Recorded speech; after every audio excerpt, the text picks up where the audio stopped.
Notre chiffre du jour à présent, 300 000 €. C'est le don fait à l'université de Reims par un ancien étudiant. Il s'appelle Franck Diard. Il travaille aujourd'hui pour la prestigieuse entreprise américaine Nvidia. Un geste altruiste bienvenu alors que l'université n'arrive pas à boucler son budget en raison de la baisse des dotations de l'État. Isabelle Forboto et Claudine Crène.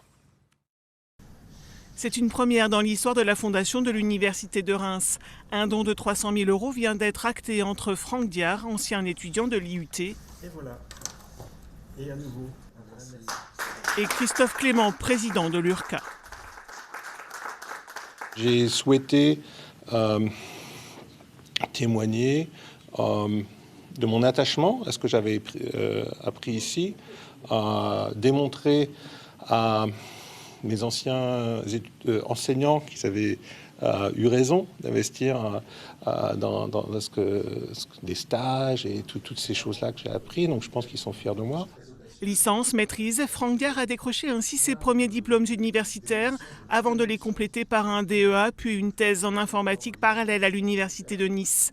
En 2000, le jeune diplômé originaire de l'Aube tente sa chance aux États-Unis. La société Nvidia l'embauche et il devient un de leurs ingénieurs les plus capés. Aujourd'hui, ce don de 300 000 € est à destination des étudiants qui suivent la même filière que lui à l'époque. La fondation permet de flécher ces fonds et les assigner à des choses qui me tiennent à cœur.